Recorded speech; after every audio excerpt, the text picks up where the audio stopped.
Hello, how are you?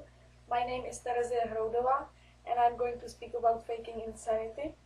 So you may ask, why would you fake insanity, right? So yeah, it's a good question, but there is a couple of reasons. But the main reason for me are crazy murders, which actually pretending to be insane. So it all started in the 19th century. When the people started to realize that there is two ways of your health. There is actually physical health, and they already knew that, and there is another health, and it's your mental health. But there is one problem. If you break your leg, you can see the gypsum or on your leg, or if you break your hand, you can see the signs, right? But if there is something wrong in your brain, how can you see that? You cannot.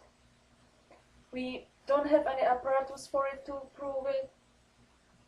We do have lots of exercises for your brain tests. We do have lots of scientists for this thing, but we are still not really sure how to prove that you are actually insane or not.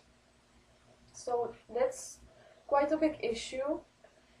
And so when people discovered that there is two ways of your health, they were like, well, so if I commit a murder, I can actually fake that I'm insane, and maybe I can receive moderate punishment, or I can avoid the death of penalty, because the people in the past were more religious, and they were connected with the magical things, more like devil and witch. So the murders were pretty clever, and they were faking their insanity really well. But the police officers and detectives soon found out. So since that we made a big progress, but we are still not really sure. So we need to work more on that. So I'm gonna talk about Vincent Gigante. He was an Italian-American guy, and his case is most famous because he has been faking his insanity more than 30 years. He killed a family called Genovese. It was a mafia family, and then he started to be insane, and he managed to pretend that 30 years.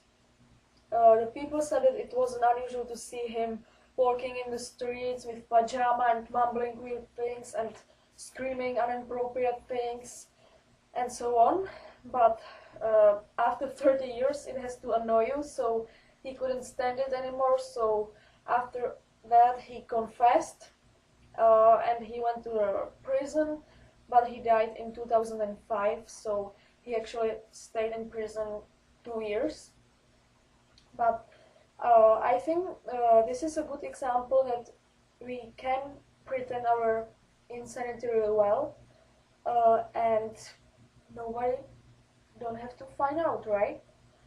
So there is a question, is our justice system right? I mean, there is a corruption, that's one thing, and then there's this other thing, faking your insanity. And if the murderer started to be insane before his trial, it is obvious that there is something wrong, because if he or she hasn't been hospitalized for some symptoms before, it's clear that he or she is faking that.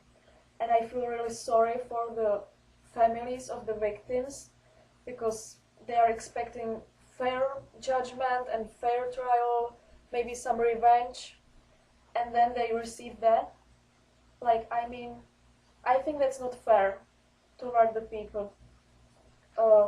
Yeah, so I think we really need to think about that, because these things happening, right? Like, people are really clever, so you never know what's gonna happen. But thanks for your attention. I hope that I answered you some questions, or that you will think about it more. Yeah, and that's all. Alright, bye.